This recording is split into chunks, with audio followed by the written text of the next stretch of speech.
Good evening, everyone. We are back with some more Pathfinder on this lovely Sunday evening. Hope everyone had a great weekend. I know I sure did. I think we're going to get right into it tonight. No point in not doing exactly that.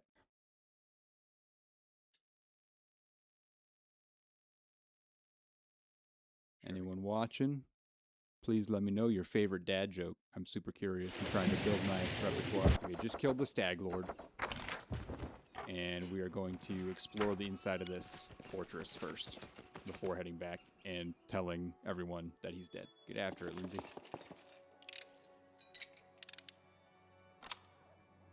Empty wine bottles cover the floor. A light hammer. Okay, just a bunch of stuff to sell, looks like. Punching dagger?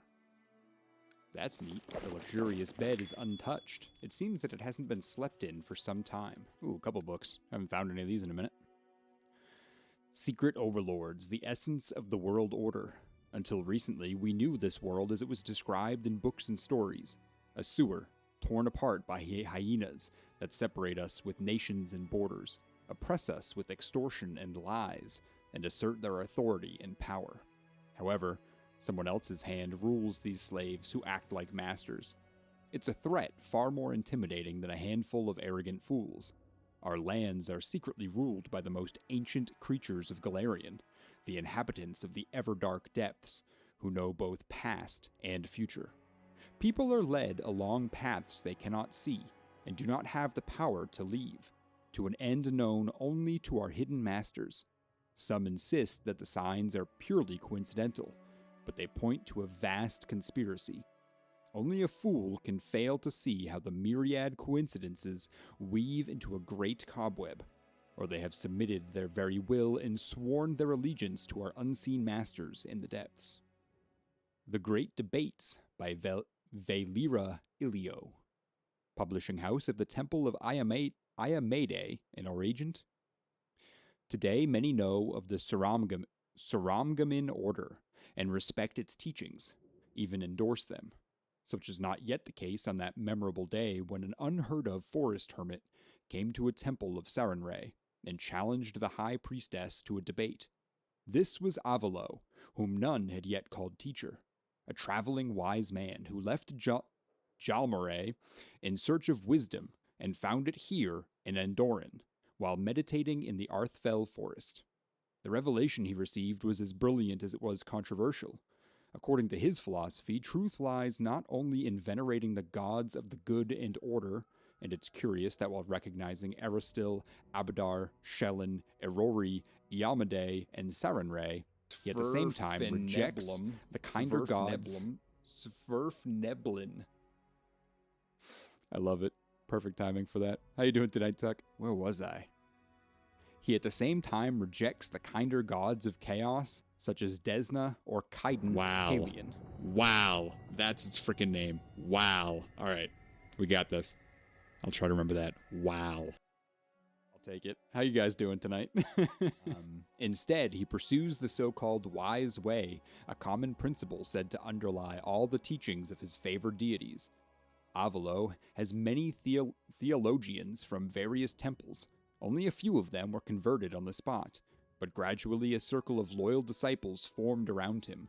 By turns, this circle grew into the order he calls Saramgamin, which means the way of a hero, or perhaps the way to making the world a better place. In this book, I recount the story of these early debates, including detailed theological comments on the central points of each side. That was absolute perfect timing. It was like one right after another with you two. That was great. Thank you for that. You doing okay? Well, good. I hope you had a wonderful weekend. I'm doing good. We'll have to wait till he's reading something every time. You guys are awful. There's another book to read, so I'm waiting for, I don't know, Seth, Audio, someone else to pop in right now in the middle of this. The Legend of the Pathfinder by Aaron Rorvey. The door flung open. The three chaps sharing adventure stories fell silent. "Hail, friend," said the visitor in a deep voice. "Have you got a room for me, master?" The bored half-elf behind the counter peered into the visitor's face and whistled. "Blimey, if it isn't Gregus Jeffs. Hail, friend. Let me give you a room. Your gold is no good here. No, I'll pay for it in full. That's what the society is for. Helping and sharing. Gregus nods at the three chaps. So there's my replacement. Have you held the confirmation yet? We've got one last trial to go, the youngest blurted out and popped up from his chair. It's such an honor. I've read all the chronicles, all about your adventures. I heard you joined the Decemvirate. Gregus, another uttered. Oh, did you? You should cut off your ears then. They deceive you. Am I wearing a mask? You ain't. Good for you. A Pathfinder with no eyes is no good. I'm not interested in politics. I'm interested in seeking. So are you going to pour me a beer? And I'll tell you a couple of tales. What else we got? Ooh, another book. Prodigal Sons. It's done, I said. Milliken studied me with narrowed eyes. You look awfully clean, he said. Where's the knife? In answer, the first shouts went up from the inn. Fire! Screamed Ilna, and then other voices joined hers. In an instant, Milliken's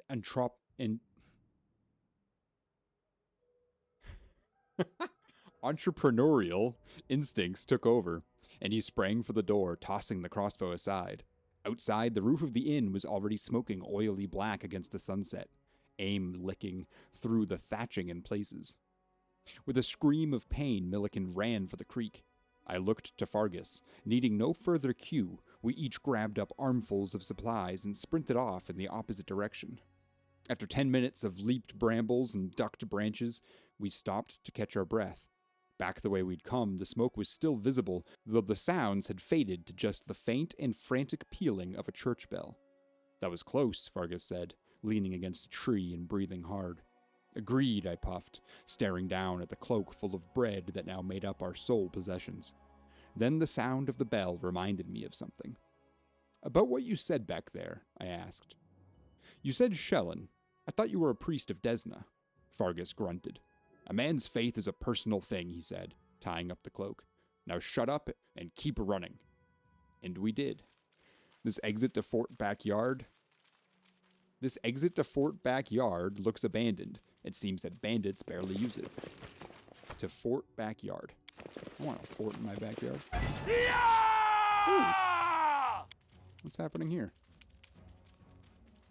Nugra? Why are you attacking me, Nugra? Who are you? What did I do to you? I was just exploring the place, man. Kind of feel bad for this guy, because I don't know what is happening. Alright, you are the one that's blocking everyone. Of course you go last. Can you not go in? Why not? Are you and Valerie, like, stuck on each other? Is that what's happening? No, you're just stuck. You can't fit through the door. Unreal.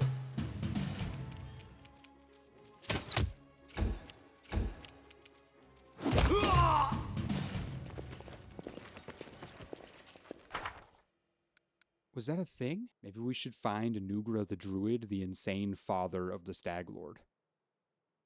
He was, like, kept in prison. Okay. Fair enough. Hide armor, masterwork club, Nugra's crumpled note.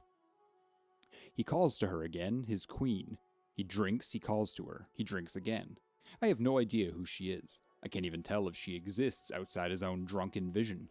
But I know he'll call to her, and then he'll crash around angrily, yelling that she didn't come. Then he'll come for me. I obey the rules. I do as he says. I keep silent until he allows me to speak.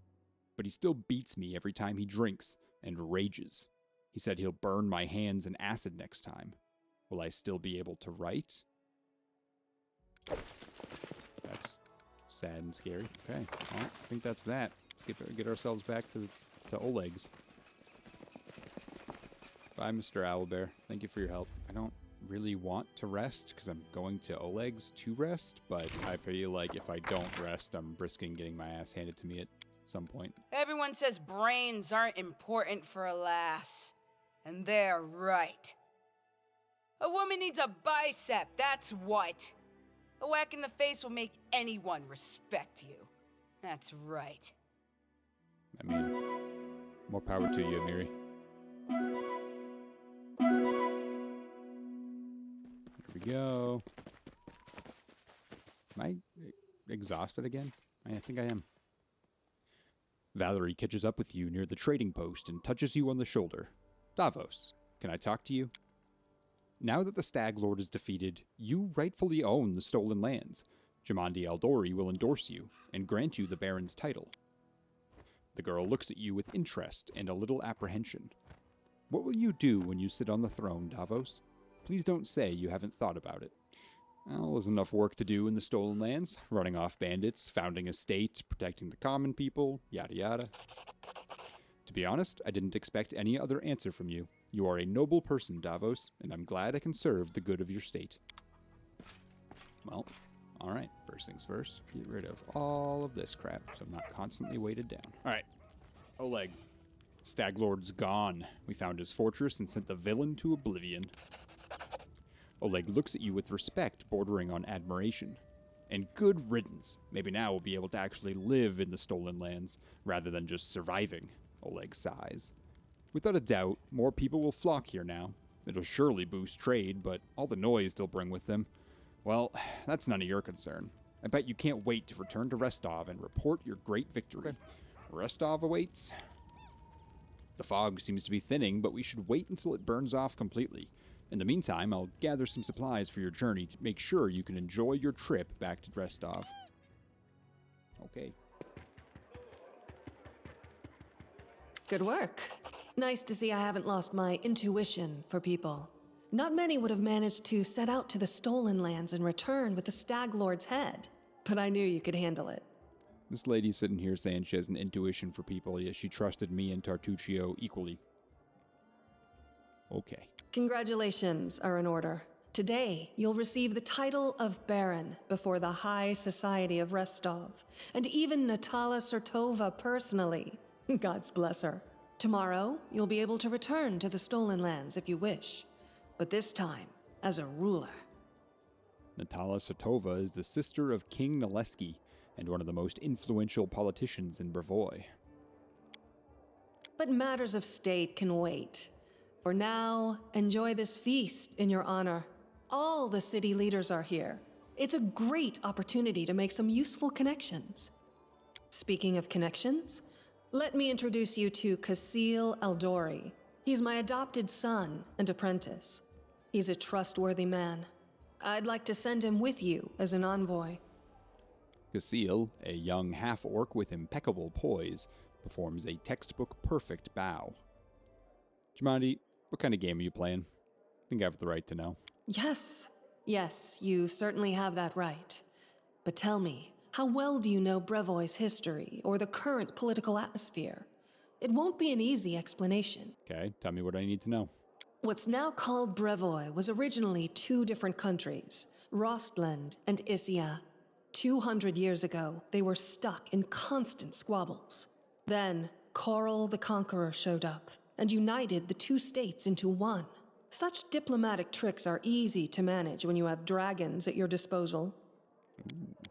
Fertile region of Rostland is one of the two nations conglomerated into the modern-day state of Brevoy in northeastern Avestan.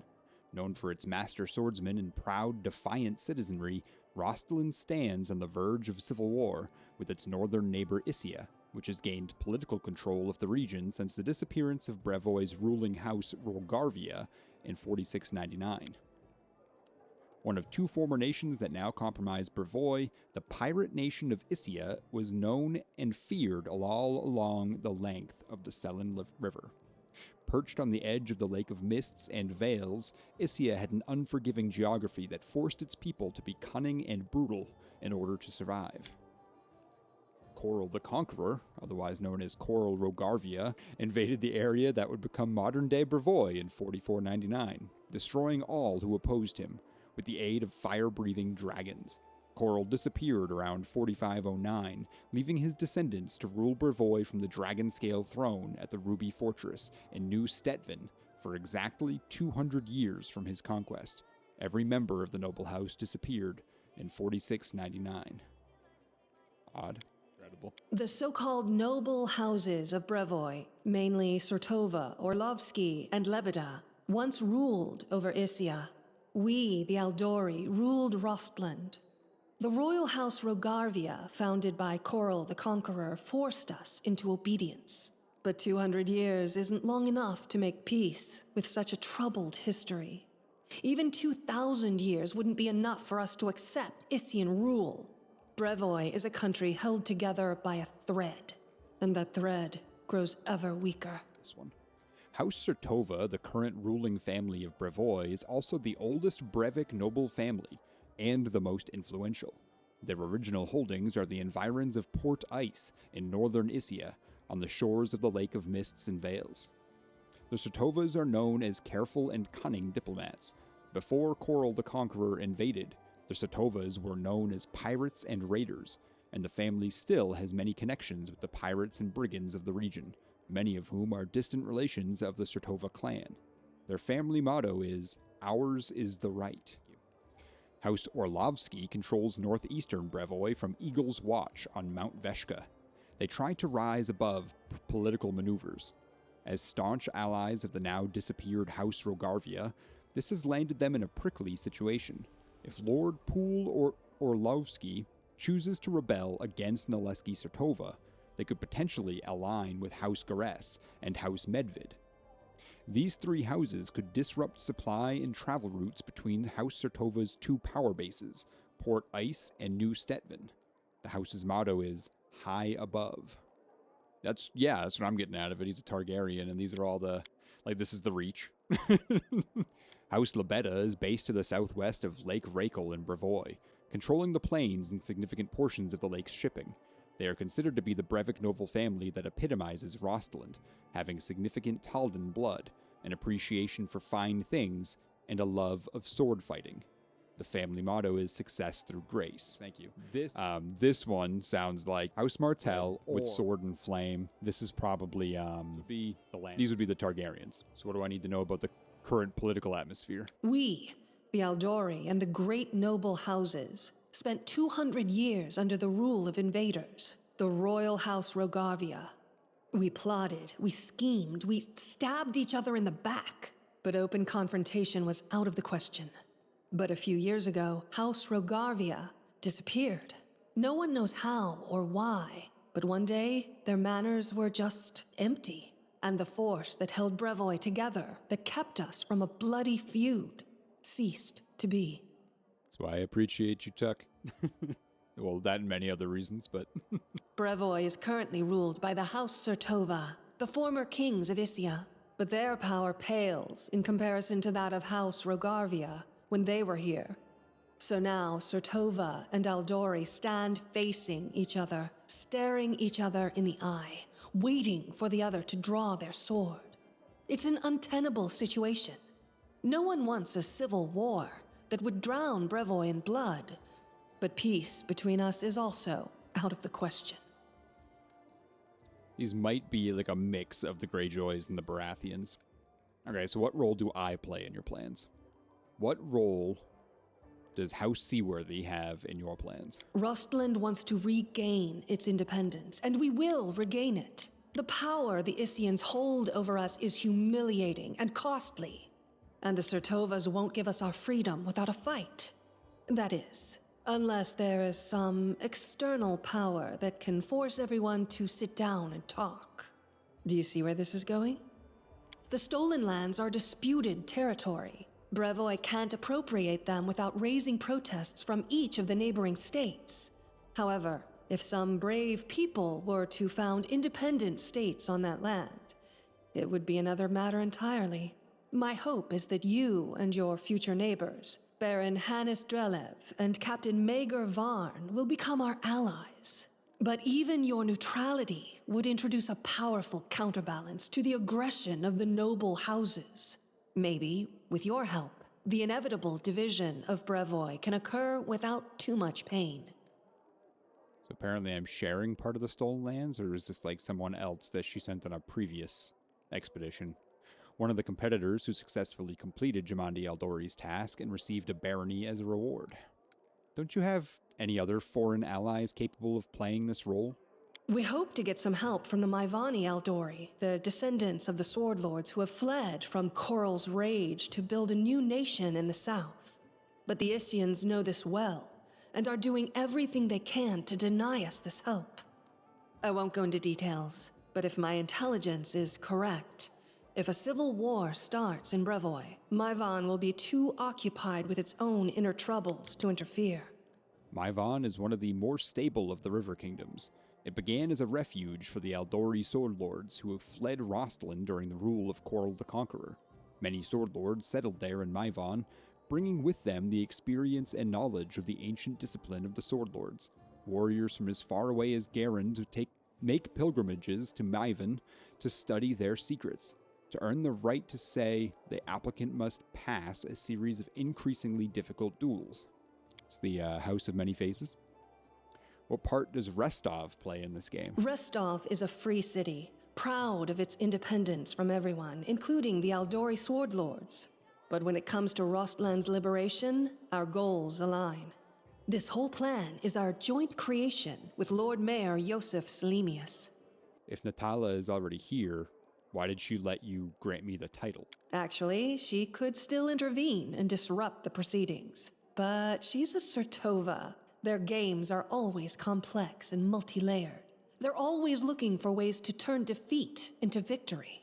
If she's decided to allow you to become a baron, it means she already has some idea of how she can turn it to her benefit. Let's consider how she could do so. Maybe she understands that Rostland will inevitably separate and she doesn't want a war. In that case, new states in the Stolen Lands give the Issians a reason to sit down and talk without losing face. But that's an optimistic view, and truth be told, it doesn't quite match up with what we've come to expect from the Sertovas. The more likely scenario is that Natala wants to win you over to her side. If war breaks out and at least one of you stabs us in the back, Rostland will be surrounded by enemies. That might be enough to bring about our downfall. But you would fall first, and your newly formed states would be left in ruin. The Issians always like to have someone around to pull their chestnuts out of the fire for them. A piece of friendly advice? Don't do business with House Sertovas, no matter what promises they make you. Any deal with the noble houses is a deal with devils. So what happens next? How should I know? We're in the middle of a big game. And today, you move from being merely a piece on the board to being one of the players. That wasn't a fourth wall break. Thank you for the explanation. I hope you have a better understanding of what's at stake. So do you already know about my encounter with Tartuccio? Of course. Keston gave me a full report. You dealt with the scoundrel perfectly. It would be naive to think that none of your neighbors will try to stick their hands in your affairs. Especially that sly fox Iravetti. I think you're giving him too much credit. Well, thank you. I'm gonna go speak with the guests. Enjoy your evening. When you're ready for the official part, come to me. Basically, in this realm, you're more like Braun than Davos.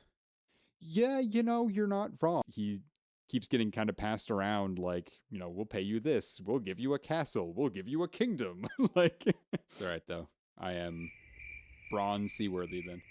What's Braun's last name? What torture. The guests eat and drink, and we can't even move. Yeah, dude, enjoy yourself. Have a drink. On me. A feast in times of pestilence. A ludicrous attempt to sink into reverie, to digress from contemplating one's own insignificance. God, I love harm. So it was you who dealt with the Stag Lord. Allow me to shake your hand. It's nice to see the beginning of a future noble family. Who's this? A handsome, well-dressed young man of about 17 years old looks at you with a polite smile. So, you're the famous slayer of the Stag Lord's gang, soon to be a baron. Pleased to make your acquaintance. My name is Lander. My name is Lander? Jeff. Just Lander? No last name? No title? Well, let's just say I'm here incognito. Under my circumstances, it's wise to keep one's lineage to oneself. Okay, everyone, we have a spy. Come and get him. Truth be told, that's precisely why I wanted to speak with you about.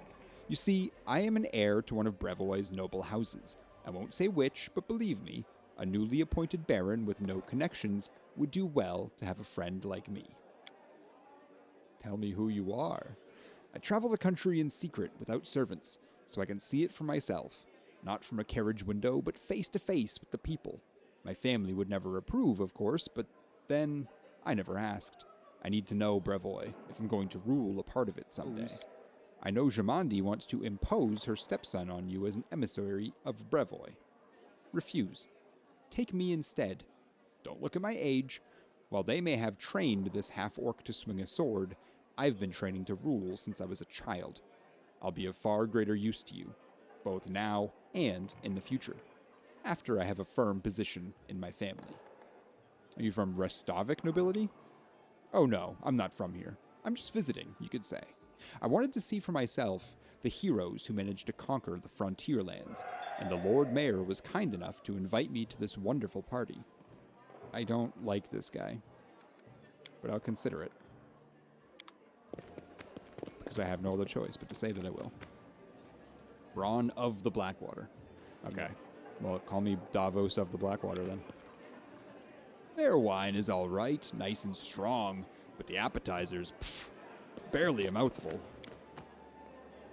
Pour up to the brim so that, oh, I must be drunk. I forgot the line. Okay. This man is obviously more comfortable on the battlefield than in the company of nobles. He's well built, but the expensive waistcoat he's wearing doesn't quite fit properly, as though it was borrowed. He has a few pale scars across his face, and his dark hair is drawn into an unkempt ponytail, with a few streaks of gray running through it. He greets you with a broad smile and a firm handshake. Let me introduce myself. I'm Magar Varn, the new ruler of Dunsword, your neighbor to the east. Like you, I'm about to be a baron. Great job with the Stag Lord, by the way. Not everyone could exterminate a whole gang of bandits with such a small team. How do you feel about being a noble? Looking at his rich clothes, Varn smirks. Like a pheasant on a plate. I've killed all kinds of monsters, but this is the first time I've so strongly felt like turning away could get me eaten. He nods toward an arrogant man in the other corner of the room. See that lad? Baron Drelev. He's not like us. Who knows what generation of baron he is? Didn't even shake my hand. You and me, we're like dirt beneath his boots. That's why those like us, the newly made nobility, need to stick together. Otherwise, he'd take my land and yours in the blink of an eye. So how exactly did you earn the title of baron? Truth be told, my team and I just happened to be in the right place at the right time. Jamandi Aldori needed someone reliable to take and hold the territory. I'm the captain of a mercenary team, if that wasn't clear. Varnling Host. Have you heard of us? No? No matter. We've done work for Jamandi before. This time, the task was simple. We just waltzed into the area, cleared it of the most brazen monsters, and built a small fort to hold the place. And for that, a barony, and land to own. It was a dream job. I don't mind this guy. It was nice meeting you. Goodbye. Once you've settled in, come pay us a visit. Well, Tartuccio. Well, scum. And how did we... Maybe I've had one too many. Will you drink with me? You see Kaesi approaching, the tiefling you met during the battle at Jamandi Aldori's mansion. As she draws near, she places one of the cups of wine she's holding into your hand. I've yet to become a baron, and already it seems that someone wishes to poison me. You insult me with such suspicions. Only a very foolish poisoner would offer a cup of death with their own hand and right here for all to see. If I wished to poison you, I'd surely do it secretly and with grace. Kaesi smiles coyly. But jokes aside, I came to apologize. I know the words I said in our conversation with Lady Aldori might have offended you, but this was not my intention. The lessons life has dealt me were not easy. I've learned to be wary of new acquaintances, which is why I've refused to join your party. I hope you will forgive me for this weakness and for my harsh words. And I hope you will hear me out, for I have something to tell you. Oh, no need to apologize. I don't expect everyone I meet to immediately fall under my charms and entrust me with all their secrets. How amusing. Usually those who don't seek affection are the very ones who receive it. Anyway, enough sweet talk. There is something important I wanted to tell you. Cassie looks down at her cup for a moment. As it happens, I came across some very valuable information. What brave conqueror of these wild lands wouldn't be intrigued by news of an ancient shrine, possibly full of great treasures? A place such as this was discovered by my old friends from Kadira, and it just so happens to be located in the lands that today become rightfully yours. My friends lack the courage to enter the shrine and seek the treasure, but what will stop us? We who know the taste of battle and have been singed by the same fire. Cassie stops, looking at you expectantly. Yeah, what could be better than a treasure hunt? Count me in. I'm sure you'd like to finally gain your official title and celebrate your victory. And I don't like noisy parties and ceremonies. Find me when you return to your dominion. I'll rent a house in your capital. We can discuss the details of our expedition there. So long, friend. I'll call you so today because soon enough, all you'll be hearing is, Your Grace, Your Grace, Your Grace. Saluting you with the cup, the tiefling girl steps back and disappears in the shadows between the columns. They call this a feast? I'd show them some real festivities, if they'd let me. These people are not just celebrating. It seems your feat has given them new hope. Oh, these young heroes, such bravery, such spirit. Why, I remember when I was your age. Ah, yes, I see good old Restov hasn't changed a bit. Even the smell in the streets is the same. Talis or Tova is discussing something with an unfamiliar old lady in a low voice. Upon noticing you, she breaks into a sugary, sweet smile. You were not only tough, but quick. Well, congratulations on your victory. Enjoy it. While you can, what do you think awaits me? Nothing good, I fear. The Aldori, our dearest friends, didn't deem it necessary to inform you of their plans, I assume. You see, they're preparing to separate from Brevoy. It will not be a peaceful process. They lack the strength currently, hence using this legal loophole to create some independent allies. Once the civil war breaks out, your lands will be the first to endure a strike from Brevoy's forces.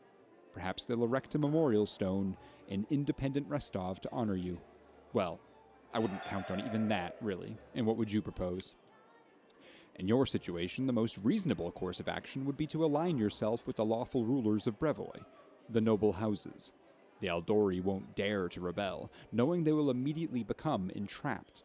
You could help Brevoy avoid a civil war, while simultaneously enjoying some well-deserved peace in your lands. I believe Jamandi has already attempted to impose a guard on you as an emissary. I'm guessing her low-born stepson, the green-skinned boy, Casil. It's up to you, of course, but I would recommend you a different envoy. Please meet Chandra Merve, an experienced diplomat who's more familiar with Brevoy's politics than any brawler could be. The old woman standing next to Natala gives you a slight bow. I would be happy to help you establish diplomatic relations with Brevoy. I guess I have no choice but to consider your proposal. Think on it. Do not make any hasty decisions. I am not. This is going to be a tough choice, though. Try the eclairs. They're delicious. To victory! To freedom! Bottoms up!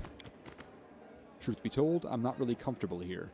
I lost my taste for high society. You are new. This man's gorgeous clothes hide rippling muscles beneath them. He looks past your ear, obviously bored. Baron Hennis Drelev, he says offhandedly, emphasizing the word Baron. And you must be the Stag Lord Butcher. I'm sorry, I quite forgot your name, but you took out the Stag Lord and his gang, and so Sword Lord Jamandi is granting you permission to take his place, right? Well, congratulations. My lands lie to the west of yours. I suppose we're neighbors now. Yes, I defeated the Stag Lord. Pray tell, what did you do to deserve your new dominion? A smirk appears on the Baron's face. Ooh, I'm seeing shoutouts. Who's coming in to say hello? Studio, thank you so much for popping in. Everyone, please go say hello to our good friend RTFX Studio. Went to the Renaissance Fair today. Oh my god, you'll have to tell me all about it. When are you streaming next? Tomorrow. Sweet. All right, cool. I actually will be home all day tomorrow, so I will certainly be in. I hope you had an amazing weekend, and I hope you're doing very well, and I'll definitely catch you soon. I don't need to deserve or prove anything. Countless generations of my glorious ancestors have done so for me. If I had a slightly bigger army, Sword Lord Jamandi would have simply given me all of the stolen lands. Alas, I don't have so many soldiers at my disposal, so she had to urgently make barons. Huh. Of the likes of you and Varn. So you have no army, no special merits. You're just given land for being pretty? Under other circumstances, I'd have you whipped for such words. But let's not ruin Lady Aldori's celebration, If you want so badly to measure merits, we can do so another time. You're not very polite for a nobleman. Ha! Politeness must be deserved. Not even deigning to reply, Baron Drelev turns around and looks away. Well, I don't like him very much. A handsome man with a weather-beaten face grasps your hand tightly in his rough, calloused palms. Unlike the rest of the guests in their festive clothes, he wears a simple robe. The only luxury you see on him is a holy symbol of Erastil, made of solid gold. The other guests look at him with respect, some bordering on awe. Congratulations on your victory, he says in a deep voice. Allow me to introduce myself. I am Izvanki Keeg, High Priest of Erastil in Restov. Do many people in Restov venerate Erastil? They revere many gods in Restov. They pray to Abadar, patron of cities, and Pharasma, gatherer of souls. There are also some more rare cults, but there's no denying that the stag god has the largest congregation here. And no wonder. People here have lived off farming and hunting for centuries. You're dressed surprisingly simply for such a festive occasion. The corners of the priest's mouth turn up in a faint smile. The nobles dress in silks and satins to stand out from the poor. A priest wears a simple robe to stand out from the nobles. I like him. Listen, bringing law into the stolen lands is a difficult endeavor. I'd be grateful for any help you could spare. Yes. This is a truly noble undertaking. I believe our community will be able to provide you with the reasonable assistance. We will help you construct a shrine in your capital, free of charge. That was cool. Thank you, man. It was an honor to meet you. Erastil keep you. All right. Some decent people floating around. Today is a historic day for Restov, and maybe for all of Brevoy. Iosif Selemius is an older man with full sideburns, who looks at you with interest through a golden eyeglass. Well now, if it isn't the hero of the festivities, the protege of our dear Jamandi. You pulled this all off quite cleverly. I confess I wasn't convinced your enterprise would succeed. I even bet a bottle of my best Pitaxian wine against you. But I'm happy to admit I was wrong. The Aldori have always been adept at finding new talent. Good. Good. Excellent. Don't believe we've been introduced. So it would seem. I am Iosif Selemius, Lord Mayor of Restov. I rule this town and the adjacent lands. As your northern neighbor, I hope we can look forward to a long and fruitful friendship. So you rule Restov. What about the Aldori? Brevoy's politics seem complex and incomprehensible to many. Here in this part of Rostland, the spirit of northern freedom still lives. We are loyal to the throne, of course. May the gods prolong the life of His Highness. But here, far from the dominions of the great houses, we have our own way of life. It is especially important now, after the certain events that I probably don't need to name. King Naleski Sertova has reigned over the nation of Brevoy since 4699, when the entirety of the ruling house Rogarvia mysteriously vanished. He succeeded King Erzin Rogarvia. Prior to taking the crown and the dragon-scale throne within the Ruby Fortress in New Stetven, Sertova ruled Port Ice, as have members of House Sertova for more than 1,000 years. The Aldori sword lords used to rule Rostland. They're still the largest landowners and main military force in the region. It's not for nothing that Restov is called a free city. We're proud to choose the Lord Mayor from among the citizens, considered not by their lineage, but by their own merits. Okay, but what kind of events were you talking about? Mayor Selemius gives you a patronizing smile. Why, an aspiring politician needs to be well informed. I'm talking, of course, about the disappearance of the ruling house Rogarvia. Can you imagine it? Old man Coral conquered our land 2 centuries ago. It would be a shameless lie to say that nobody wished his royal house could just disappear into thin air. But once that exact thing happened, turned out nobody was ready for it. Poof! All over the country, every member of the royal house disappeared without a trace. Nobody knows what happened. It is a mystery, but a mystery pregnant with opportunity for everyone. So how are things in Restov? I don't want to boast, but things have been going well in recent years. Trade prospers, the population grows, and the citizens are happy. Although recently, especially after the disappearance of House Rogarvia, more and more troublemakers have been appearing, and people are talking about the most shocking things. But those sorts of rumors aren't worthy of your attention. Pleasure meeting you. Please wait a moment. Your young barony will need resources to establish itself, and from what I've been told, you're somewhat in need of financial assistance. I could organize and supply everything you need for the construction and spread out the cost on extremely favorable terms. I could immediately procure, let's say, 500 cartloads of building supplies. I'm sure that would give you a good start. In exchange, I would ask a small favor. Until you repay the debt in full, you simply assume the obligation of contracting building services through Restov's Builders Guild. Do we have a deal? That's a tough one. I mean, I don't see why not. 500 cartloads of building supplies has to be a lot. You know what? I'd be happy to accept. Then it's a deal. I'll get everything in order right away and schedule a deliver immediately. Thank you. The feeling is mutual, I assure you. I look forward to hearing more of your dazzling successes soon. So now I have to make a choice here. I got 3 different potential advisors. I got this mystery character, this lady, who seems to work for the enemy, like the Greyjoy, Baratheon Lannisters. And then there's this person who is... Who would the Aldori be in this scenario? I mean, it's the South, but they would be the Starks. Kind of. They're highly respected everywhere. Even, like, the criminals respect them, which is wild.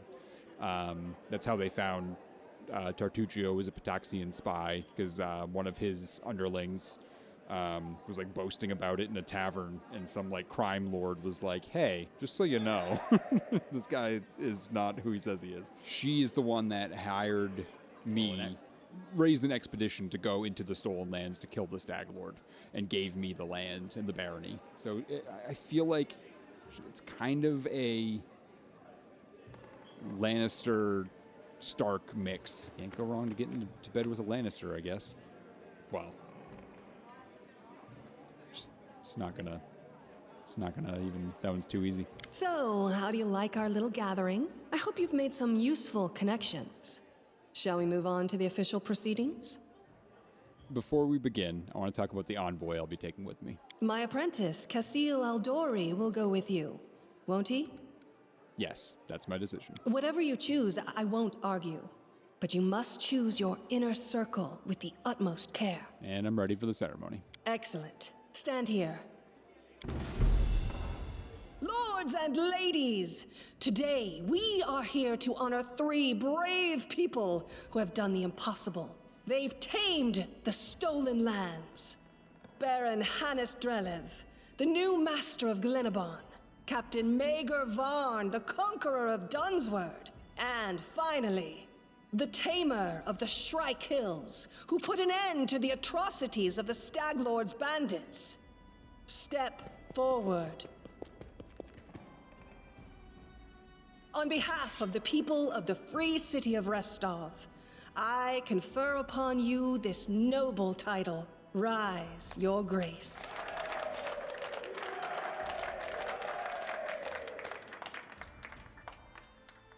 All right. Victory! The Stag Lord's dead, and the capital of the new barony has been built in place of his fort.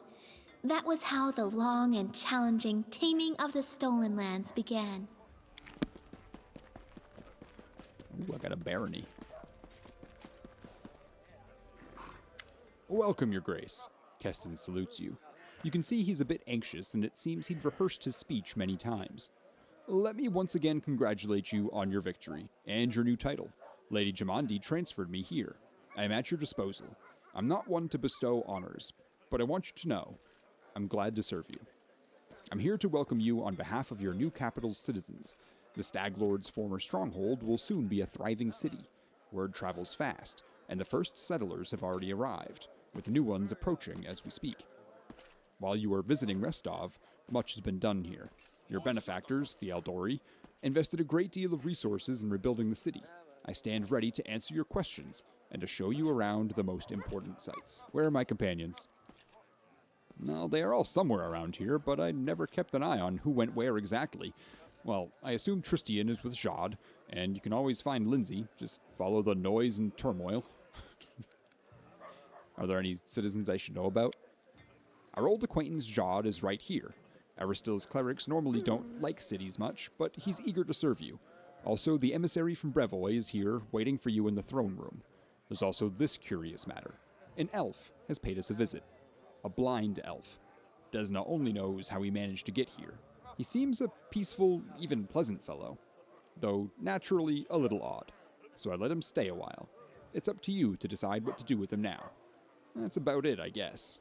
Keston scratches his head. What's the mood of the city? I must admit, I have never seen anything like that my whole life. A city, a whole barony, born right in front of our eyes. The people sense the moment, and today we're feeling proud. As a rule, I'm not too cheerful or chatty. I'd normally feel out of place among all the rejoicing. But today is just one of those days. Well, I'm ready to look around the city. Lead the way. Follow me, Your Grace. Don't call me that. Just don't. You can come too, McPounce.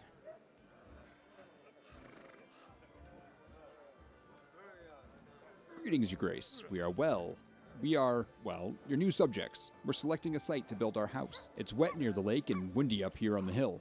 A fine place to throw garbage at your neighbors' heads, though. It's a good thing you got rid of those monsters and bandits, Your Grace. The heart of every town is its main square. We plan to hold street festivities and fairs here.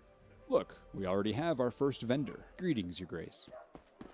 If you turn to the right from the square, you'll end up straight in our tavern. The tavern's ale is blessed by Kaiden Kalian himself, I swear. And the lady who owns it is a gem. I've heard our baron is tall as a troll, his hair of pure gold, and can breathe fire. Oh, that's all nonsense. Well, except the part about breathing fire. All barons can breathe fire. Trust me. I wish. Welcome, Your Grace. Glad to serve you. Yeah, not super tall. Sorry to disappoint. Your Grace, those are our guards. They keep order in the city, or keep their mouths busy with gossip.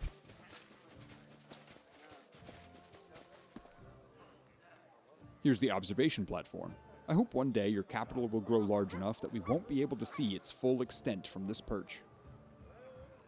That could be cool. The building in front of us is your residence. That's where we'll head to now.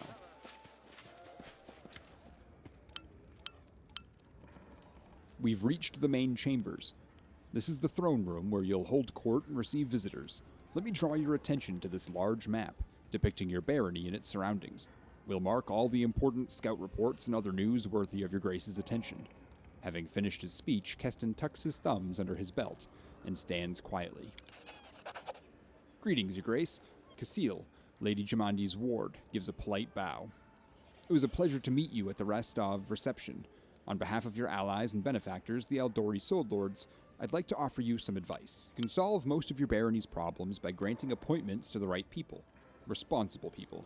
But certain state business will demand your personal attention, as will the visits of especially important guests. Reports of such outstanding events will be marked on your map. You can always check it while considering your plans. According to the ancient traditions of Brevoy and most of the river kingdoms, rulers address affairs of state and receive visitors at the beginning of the month. My advice to you is to maintain this tradition and regularly visit your capital when needed. The first thing you should do as a ruler is assign loyal people to all the important positions in your barony. Your clerics, Jad and Tristian, were the first to seek an audience. I won't distract you further, and I'll leave you to consider. Once again, my congratulations. May your rule be long and prosperous. Your Grace, allow me to congratulate you on receiving the title of Baron. I am confident that you will be able to bring order to these troubled lands. Jad stumbles slightly. Though, to be honest, that isn't exactly what we wanted to speak to you about. Tristian and I have been talking a great deal about what happened at the Temple of the Elk. It doesn't all make sense to us yet, but one thing is clear. There's a powerful curse at work. It corrupted the very essence of the sacred place, steeping it with putrescence. Ugh, I am disgusted with whoever could do this. Jard exhales loudly, catching his breath. And now there is a new woe. Tristian and I believe the curse did not simply disperse of its own accord. There is a place near the capital rumored by the locals to be cursed. Tristian and I visited this dreadful place, and we felt the same putrescence as at the Temple of the Elk. What is this place? Where? There is a bald hilltop not far from here, to the north of the capital. Its crown is entirely barren of life. The locals believe that rituals glorifying the dark gods were held there, back in ancient times. There is no longer any trace of such rituals, but the air around the hilltop is heavy to the point of stifling. This place is like a rotting wound, closed, but not healed. And this wound will undoubtedly open again. Tristian and I felt something approaching, something ominous. The curse will soon return to plague us once more. I swear by Arastal. I'll go check it out as soon as I'm able. I would be happy to accompany you, but I would not expect to see anything new there at present. I agree with Tristian. We have been to this hilltop. It's barren, but filled with a dense atmosphere of unease. So what do you suggest? The curse will grow in strength, and we predict it will reach the peak of its strength in about 1 month. That's when we should visit the bald hilltop and resolve this issue. For now, we can only wait and prepare. We beg your pardon, Your Grace, for intervening with you getting the grasp of your barony. I'm sure you have even more pressing matters at hand right now. Ooh. Guys, we get to name a barony. Seriously, give me some ideas here. This is the part that I'm bad at. Otherwise, it's just going to be keep being called the Stolen Lands. Flea Bottom? Yeah. I actually don't mind that. I dig it. I'm digging all these comparisons that we're doing. Oh gosh. Okay. So first things first. The regent ensures subjects' complaints and concerns are heard by their ruler and serves as a link between the baron and the people. Always strives to solve problems peacefully. Goes to the letter of the law. Counselor deals with troubles of the common folk and helps settle land disputes and agricultural matters. This advisor ensures citizens remain loyal to the throne. Oh, well, obviously, if he's my only choice. Tristan cares for the people over all other concerns. I'm cool with that. The general is the highest ranking officer in the army of the barony and is responsible for watching the borders and protecting the realm. Casil always strives to help those in need. Ragangar is hot-headed and direct. Amiri favors the direct approach. Ooh, each of them are good, too. Can't do a treasurer yet, and then I have a high priest. Shad does his best to solve problems without disrupting local traditions. Harim favors unusual but effective solutions. Tough one. Let's start with the high priest. Keeping up with local traditions is probably important, but Harim is just awesome. So that's honestly a tough one for me. Harim is better, too, from the looks of it. He gets +4. I feel like I need someone in the people's corner, so I'm going to go with Jad. General. Can't be too hot-headed, so Ragangar's out. This kid is like 17. None of these are great choices. You want me to give the young guy a chance, really? I will. I feel like that's a mistake, but I'm going to do it. Now for this one, I feel like Valerie is she's too by the book. So Octavia is probably my regent for now. He's got the most to prove. You're not wrong there.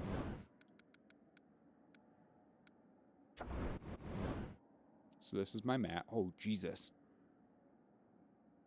Oh, Jesus. This map is fucking huge. I've only explored, like, part of this area. Holy hell. Oh, I got a city, too. And I can rename my cities. That's neat. You may construct buildings to increase your barony stats. Each building has a cost in BP and construction time. Well, this is cool. Wicked cool. I mean, why would I not do this, is my question. Economy +1. Warehouses and workshops for docking ships and Handling cargo and passengers.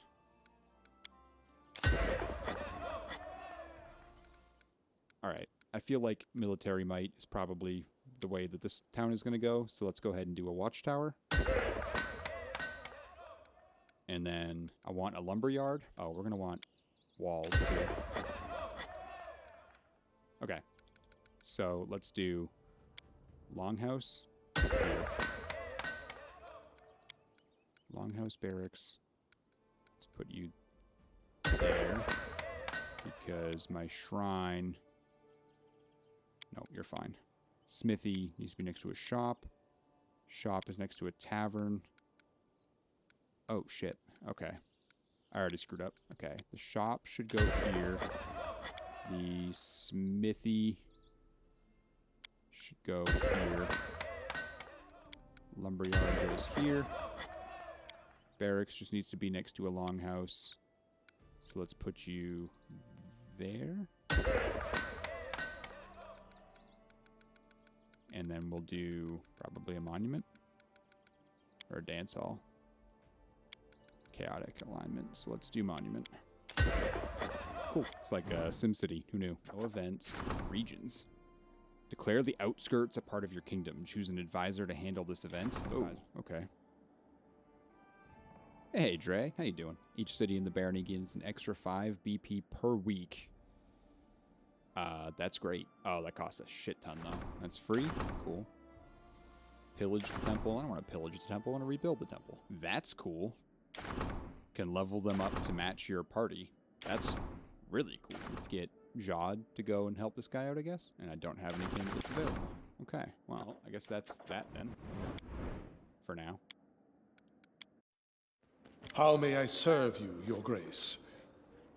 How are you enjoying your duties as High Priest, Jod? Everything is all well, Your Grace. I just keep forgetting what a mess it is in the stolen lands, and how troubled are the minds of its people. Sometimes I must listen to such nonsense from my visitors. Erastil, forgive them. How may I serve you, Your Grace? If I were to offer you a public position, what job would you like to do? I believe I can manage to uphold the law. Being a warden would suit me well. All right, I'll see you around. Jamandi Aldori, elegantly dressed in formal clothes, as always, welcomes you with a courteous half-bow. Your Grace. Tell me more about yourself. Happy to serve, Your Grace. Casil bows courteously. Okay, but tell me about yourself. I grew up alone on the streets of Restov. I know nothing of my parents. It's more than likely that my mother just wanted to be rid of me. Probably left me somewhere in an alley as a baby, and I don't feel I have the right to blame her. I don't remember how I survived. My first memory is of sneaking into someone's backyard. I must have been 3 or 4 and trying to steal food from a cat. Casil smiles sadly. A half-orc among the Brevik aristocracy is a rare sight. Lady Jamandi Aldori herself brought me into the family. She picked me up off the streets when I was about 14. I was fighting some lord's guardsmen. Their master had expressed his wish in a most inappropriate manner to acquaint me with his female wolfhound in the hopes of producing offspring. Casil's lips turn up slightly at the corners, stopping just short of looking sinister. No other sign of emotion crosses his face. I was at what would politely be called a disadvantage when I saw a flashing beam of light reflect off a lone sword. What happened next was too fast for me to follow, but all 3 of my torturers fell to the ground, a single woman standing above them. She turned to the Lord and coldly asked him, "And just what is it you're doing in here?" Casil speaks almost reverently, genuine awe in his voice. I had never seen a Restovic noble so afraid, but he was also almost reverent, and this lord was a close companion to the mayor at that. At that time, I had no idea who this woman was, but I couldn't keep myself from rushing after her, well, hobbling really, and pleading with her. Teach me. Please, teach me. So what's it like for you, living among humans? It isn't easy, Your Grace. I was born and raised in Restov. I don't know a single word of Orc. I devoted my entire life to proving myself worthy to bear the name Aldori. But to most people, I'm still a half-Orc first and foremost. Anything else is secondary. It infuriated me when I was younger, but with age I've learned to accept my fate. To me, I'm simply Casil, a street urchin from Restov who became the student of Sword Lord Jamandi Aldori. Nothing more, nothing less. Alright, let's discuss something a little less personal, if it pleases Your Grace. Tell me about the history of Brevoy and the neighboring lands. Cassiel's eyes light up. In Restov, I spent nearly as much time studying historical chronicles as I did training with the sword. What would you like to discuss, Your Grace? Tell me about the early history of Brevoy. That's a story written in blood. Aldori blood, mostly. In the beginning, Brevoy was two independent lands. House Sertova reigned over Issia, and the Aldori ruled Rostland. They were not peaceable neighbors. Issia's soil was too poor to sustain its population, and its people were too cruel and proud to simply stand by and watch as their neighbors prospered. I'd be willing to bet that Rostov's northern walls still hold a few marks left by Sertova soldiers during their frequent raids from ages past. It was Koral Rogarvia, later known as Koral the Conqueror, who put an end to all of that. He brought each realm to its knees. Only one side knelt willingly. The other ended up first paying a devastating toll. So tell me more about the Sword Lords. I could speak for days about the Sword Lords, but I'll try to condense things so as to not bore your grace. Our history goes back to ancient times, when Rostland was ruled by Baron Syrian first. He was a notorious squabbler and duelist, but at the time, he wasn't as skillful as he thought. After losing a fight against a local gang leader, the Baron was the one who issued the challenge. He went into exile to hide his shame. But that was just the beginning. No one knows where Syrian wandered, but a few years later he returned to Rostland a changed man. He challenged that same gang leader to another duel and bested him handily. The Baron then declared an open challenge. Anyone who could defeat him would be rewarded handsomely. After that, not a month would pass without Syrian seeing another challenger. Renowned fighters and experienced warriors came and went, but none, not a single one, could best the Baron. In those years, Syrian took on his new name, Aldori, but many people preferred to call him simply the Sword Baron. So the Baron was the first Sword Lord? The very same. His heirs inherited the secrets of his dueling style, along with the name Aldori. Ever since, the name has been passed down from master to student, along with the title Sword Lord. The Aldori are simultaneously a family and an alliance. Sword Lords will usually teach their own children, but many of us were brought in from outside the family. Occasionally, you can even find a half-orc fosterling or two. Cassiel gives a slight bow. Alright, let's discuss politics and affairs of the barony. What is the situation between the Aldori and the Royal House Sertova, currently? Cassiel's face remains impassive, but his speech becomes slower, more deliberate. The Sertovas and the Aldori are difficult in nature and spirit. They are as water and stone, a snake and an eagle. When Koral the Conqueror came to our lands, the Sertovas didn't even attempt to defend themselves. They gave up the crown in exchange for positions of power in the new court, along with the safety of their lands. The Aldori went to war, and lost. I dare not even say valiantly lost. The damage inflicted on Rostland's armies by the Red Dragons of Koral the Conqueror, it was a slaughter, a crushing defeat. A barely noticeable frown darkens Cassiel's face. Even with 2 centuries of effort, the Aldori and Rostland have yet to fully recover. For 2 centuries we fought for survival, while the Sertovas have flourished and grown stronger at the side of the throne. Needless to say, now that King Naleski Sertova and his sister Natala rule over Brevoy, our relationship hasn't improved. The Sertovas fear the Aldori, and the Aldori don't trust the Sertovas. That's the current situation between our houses. What can you tell me about the River Kingdoms? In times past, they were little more than a nest of bandits. Frankly, that hasn't really changed. Cassiel frowns disapprovingly.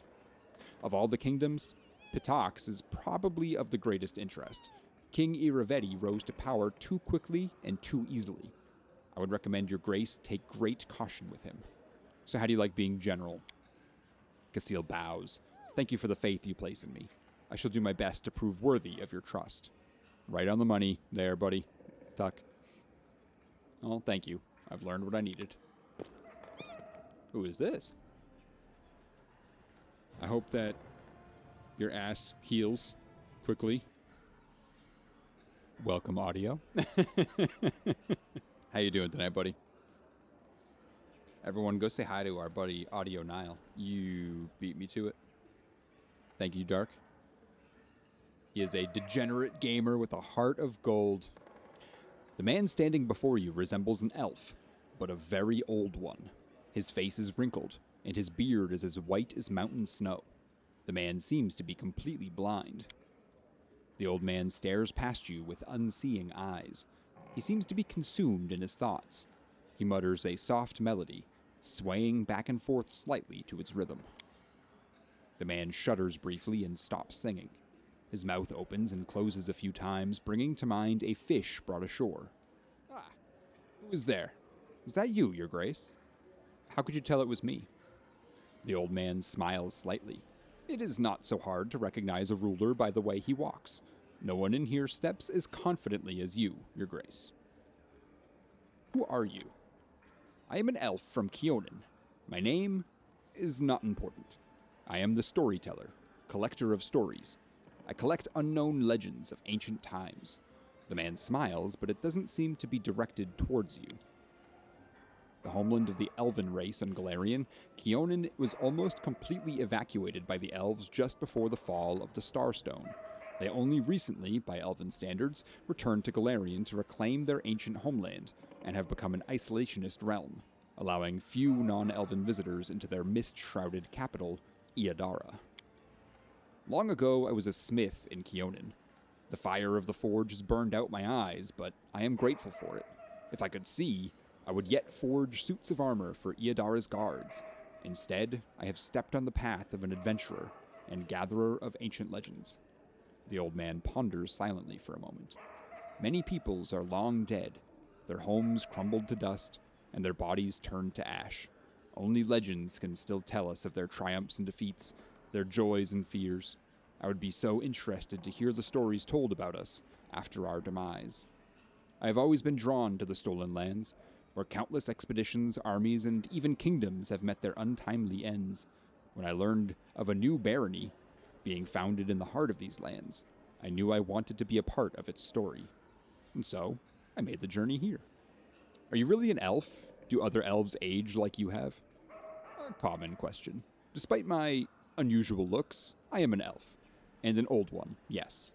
Perhaps older than any other elf of Keonan. However, I doubt my age alone is responsible for my appearance. I keep the stories of many people and races, some forever gone from the face of Galarian, but they live on in my memory and my heart. When I accept a new story, I lock it within myself, bearing the weight of its words and the emotions they invoke. I sometimes think that I probably should have died long ago, but some incomprehensible force is keeping me alive and granting me the ability to continue my quest to gather stories, be it divine power or fell curse. I am grateful either way. Well, I need a wise advisor at my court. Would you like to serve me in matters of state? The storyteller's voice grows soft.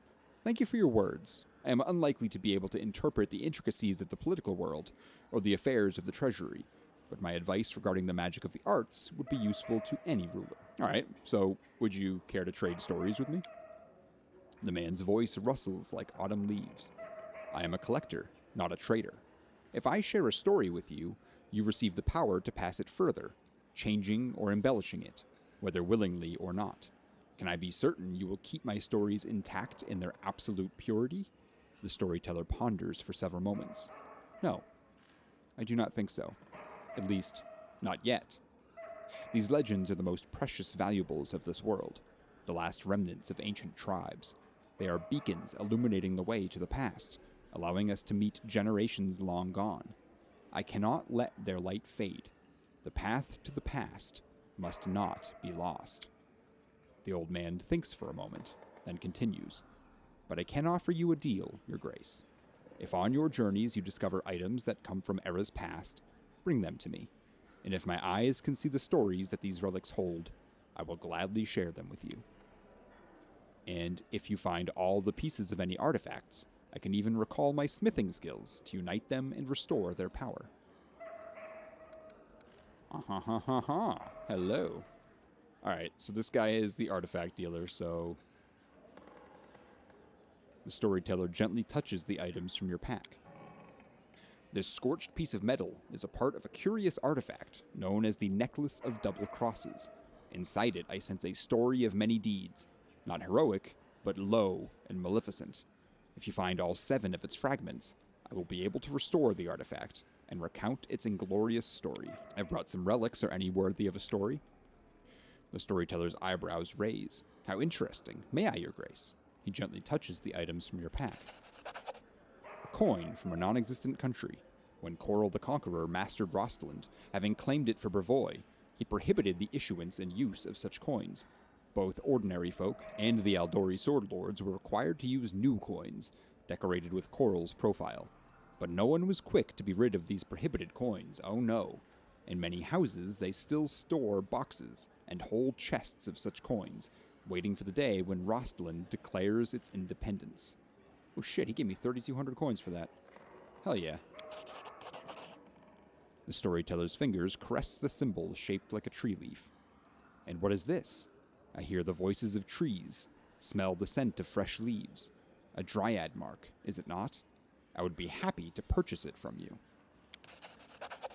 The storyteller idly toys with the ancient, plain-looking coin. What was the name of the Coloran ruler who issued this coin? Does anyone remember now? What did the Cyclopes use it to purchase? Food? Books? Weapons? Perhaps someone's life, or their freedom. Who can say? Its history was erased by the Earthfall. But I will buy it from you for significantly more than it was worth in its own time. Coloran was the name by which an ancient Cyclops empire was known in the records of Iblados, which itself is one of the oldest human civilizations of Kazmaran. The empire was founded by exiled Cyclopes escaping from brutal Golgon, but it did not last long. Today, the area that was Coloran is part of Iabaria. The empire was destroyed in the event known as Earthfall and the ensuing chaos of the Age of Darkness. Earthfall is the name given to the cataclysmic event in which a swarm of meteorites impacted Galarian in minus 5293. It resulted in the destruction of the human empires of Thassalon and Aslant, which were consumed by earthquakes and massive tidal waves, and the creation of the Inner Sea. The cloud of dust thrown up by Earthfall's impact settled in Galarian's upper atmosphere and blotted out the sun for 1,000 years, creating the Age of Darkness. Well, damn. The storyteller weighs the soldier's tag in his palm. A soldier does not ask where the banners of war are headed. He or she goes to battle, dies, and leaves it to others to decide whether the cause was just. This tag belonged to one of the many warriors who helped establish the glory of the Taldan Empire. If you would permit me, I would gladly purchase it from you.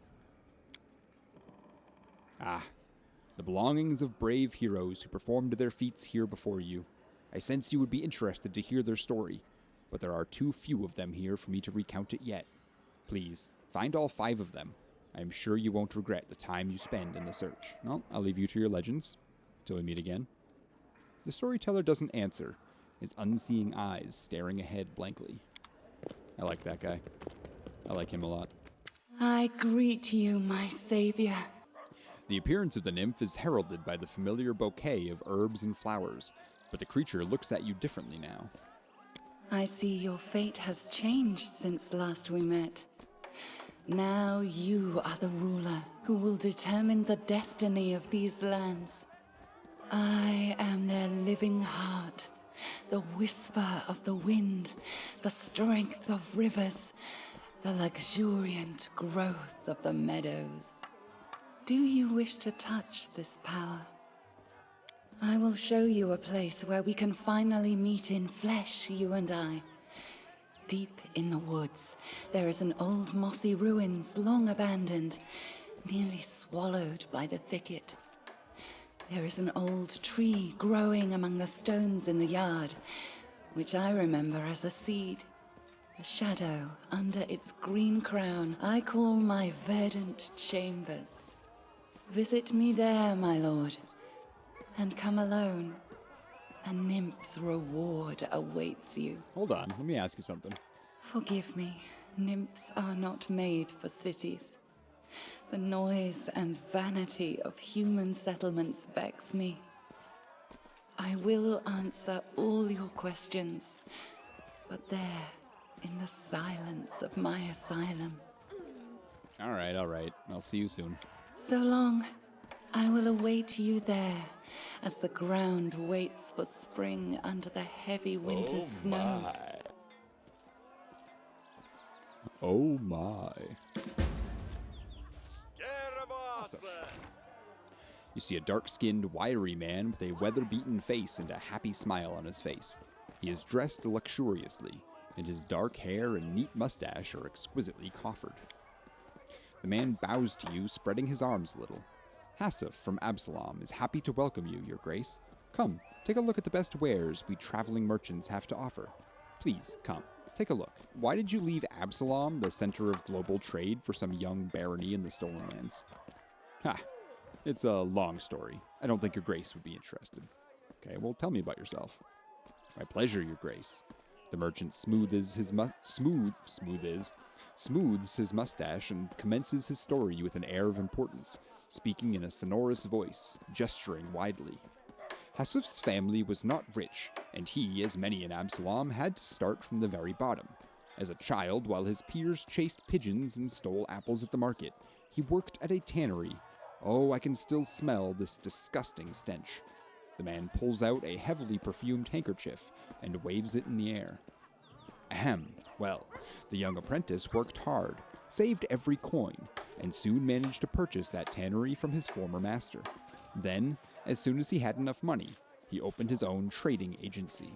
After 10 years, countless deals, and many tours in his caravan, Hassif was one of the most successful merchants in Absalom, thus writing his name indelibly in the history of the great city. The merchant looks at you with pleasure. Well, how is that? I'm looking for a writer so I can dictate my memoirs. I think many would find it interesting and useful to learn more about me. Alright, come on now, tell me why you left, though. The merchant groans theatrically. Very well, as you wish, Your Grace. It was about a woman. When I was still young, I fell in love with the daughter of a judge, an important person in Absalom. For many years I tried to win her heart, but she was cold as stone. I should have given up, but this is not in my character. In the end, I did manage to win her love, but I was unready for it. Hassif swallows and rubs the back of his head. As Abadar is my witness, the flames of hell burn inside this woman. I could not live with her for even 6 months. Tenderness and passion one day, screaming and scandal the next. Sometimes she would break into my office during business meetings to make a jealous scene, and sometimes pulled me from my collar from the finest taverns in town. I couldn't sleep, I was nervous all the time, and it started to affect my business. I realized there was nothing else to do but run. Leaving her and remaining in the city would be impossible, even in such a city as Absalom. I decided never to return, and I still fear that wildcat of a woman will follow my trail. Hassif stops talking and stares into space without blinking. Although sometimes, after a couple of jars of wine, I still remember her. Perhaps it was I who unleashed this tornado in her, if somehow I'd behaved differently. So what's the secret of your success? There is no secret. Perseverance, strength of character, attention to detail, the gift of persuasion, charm, all this, among many other things, are key to success in my profession. But if I did have a secret, who would I be to share it with anyone? The merchant laughs merrily, his hands rubbing his sides. All right, show me what you got. Also buy this pick from me. All right, he's got potions, scrolls of fireball, sweet. Cloak of Shadow. Immunity to blindness and dazzling is actually really good. I do like that a lot. Those are good. I'm going to buy those. Oh, that's amazing. Buying that too for Tristan. Ooh, bag of holding 25,000. Jesus Christ. 200 pounds though. A young dwarf, red-haired, neat, and surprisingly clean-shaven, stands leaning against a sledgehammer. He's busy reading some book, but as you approach, he looks up and bows slightly. Greetings, Your Grace. I am Verdal, a blacksmith. What can I do to help you? Tell me about yourself. What is there to tell, Your Grace? I'm a blacksmith. My father was a blacksmith, my grandfather was a blacksmith, and his grandfather too. Besides, every one of them were remarkably fertile, so I have plenty of cousins, second cousins, third cousins, and all of them are blacksmiths too. Pretty much all the weapons in Myvin were forged by someone from our family. That's why I moved away from the old home grounds. My skills are more useful here, that's for sure. You look a little unusual for a dwarf. Verdal sighs and runs his fingers through his hair. You expected to see a beard, eh? No offense, but what's the point of a beard? Especially when you're a blacksmith and working with fire. You burn it once, dip it into lightning oil, and catch a spark from the forge, and your beard is history. You're better off without one. What are you reading? Verdal looks a little confused. Well, different things. It's nice to take a rest with a good book. Just now, it's Valor and Honor. 10 Adventures of the Splendid Willis Gunderson and Absalom. Okay. Let me see what you got, buddy. Alright, he's got, like, generic arm. Ooh, adamantine, though. Fuck you. Hello. Oh, buddy. That's expensive as all fuck, though. So other than these two things, he's pretty generic, it seems. A woman in rich, gold-embroidered clothes greets you with a polite bow.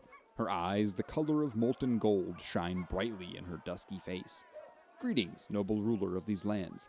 My name is Arsino. I'm a messenger from the Temple of Abadar in Absalom, and I came here assuming the citizens of your young barony could use the services of a priest. What services do you offer?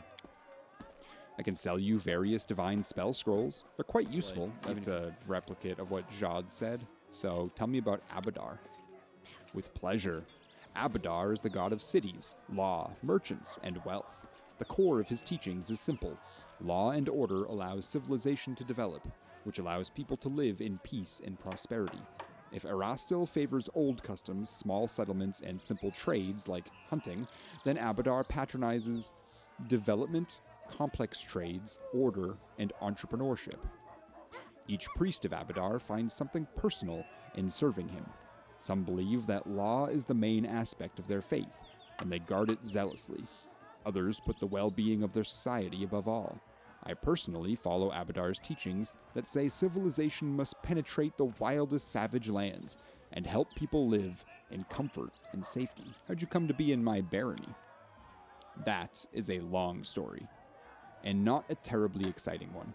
I was born and raised in Absalom, but I saw little point in staying there.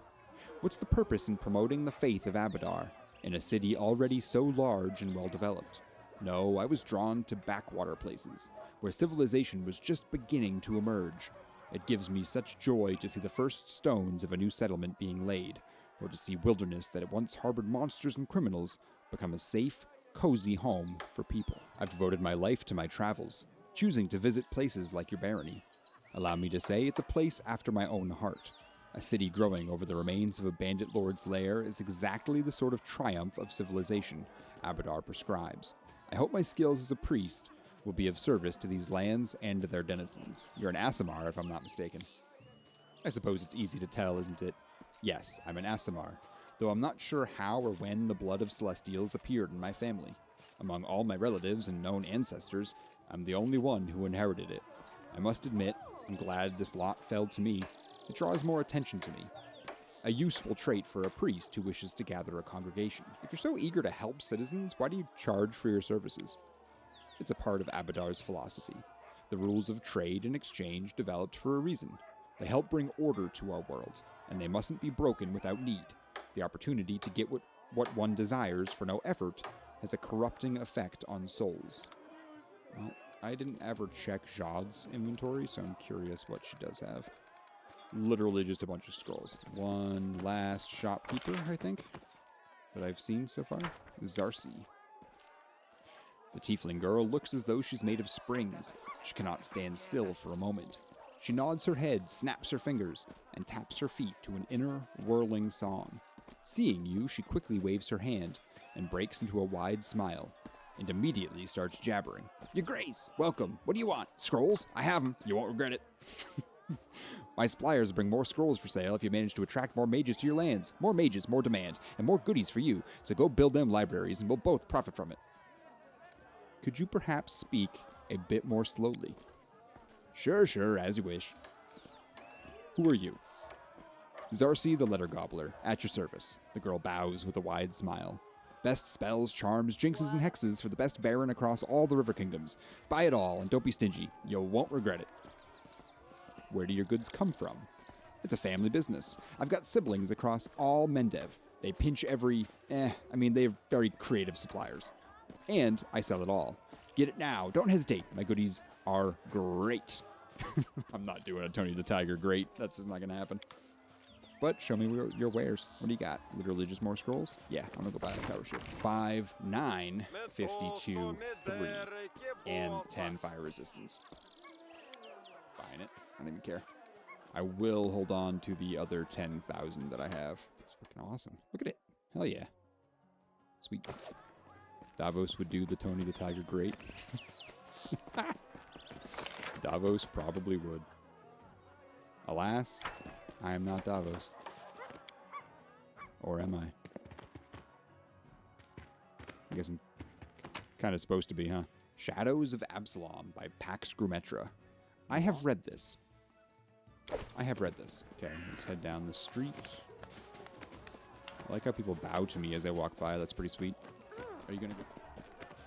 Everyone just like stops what they're doing and bows to me. It's great.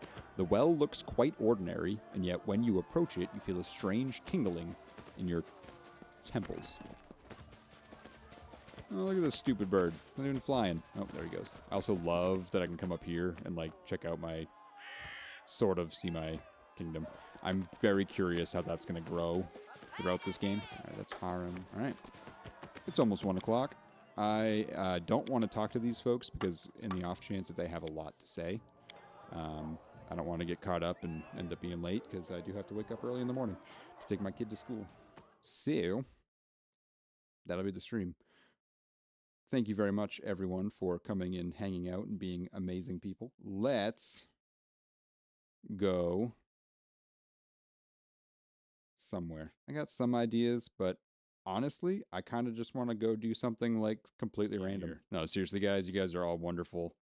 And I really appreciate you hanging out with me, keeping me company, just being great. I've never been in this stream, but I see that they're playing Knights of the Old Republic, and that is fucking awesome. So that's what we're going to go do. Anyways, Seth, have a wonderful evening. Audio, have a wonderful evening. Dark, Tuck, you guys are the best. I appreciate all of you. Everyone else that's hanging out and lurking, being awesome. You guys are wonderful. Let's go say hi to this streamer. It'll be a good time. It usually is.